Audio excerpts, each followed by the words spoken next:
किसी को जबरदस्ती बेशुमार वैक्सीन लगाकर कंट्रोल किया जाएगा। आलमी सतह पर हर फर्द की एक बुनियादी आमदनी होगी। हर फर्द के अंदर जबरदस्ती माइक्रोचिप लगाई जाएगी ताकि उसकी जिंदगी के हर लम्हे पर नजर रखी जा सके। आलमी सोशल क्रेडिट सिस्टम का कयाम, जिसमें सेहत, तालीम और रोजगार का तहफ्फुज होगा, जैसे चीन में होता है।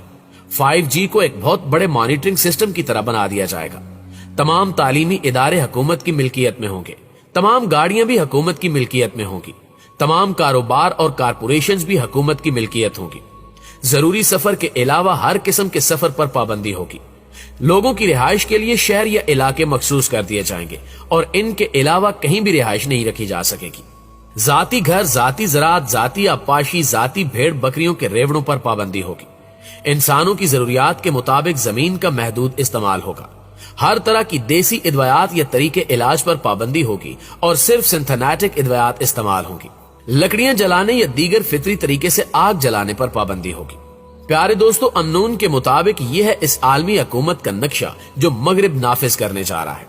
यह हुकूमत दरअसल यहूदियों के आने वाले मसीहा के मुकाबिल कायम की जाएगी ताकि उसे रोका जा सके।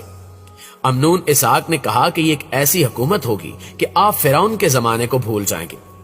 अमनून इसहाक की बातें आज सबको एक दीवाने का ख्वाब नजर आती हैं, मगर इसकी बातों पर यकीन करने वालों की अक्सरियत यहूदियों में मौजूद है। अमनून ने इस न्यू वर्ल्ड आर्डर को एक शैतानी हुक्मरानी का नाम दिया है। वो कहता है कि कोरोना वायरस के बाद वैक्सीन की इजाद इसका रास्ता हमवार करेगी और जब न्यू वर्ल्ड आर्डर कायम हो जाएगा तो इसके नतीजे में यहूदियों पर कयामत टूटेगी। मगर इनको बचाने के लिए एक मसीहा आएगा जो यूरोप को नेस्तो नाबूद कर देगा और यरूशलेम से आलमी हुकूमत कायम करेगा, यानी वो दज्जाल होगा। अब देखना यह है कि क्या अमनून इसहाक की पेशगोइयां पूरी होंगी या महज दीवाने का ख्वाब है। लेकिन इस बारे में आप दोस्तों की राय क्या कहती है, कमेंट करके हमारे साथ शेयर जरूर कीजिएगा। इंशाल्लाह आपसे मुलाकात होती है अगली वीडियो में। तब तक अपना और अपने प्यारों का ढेर सारा ख्याल रखिए। अल्लाह निगहबान।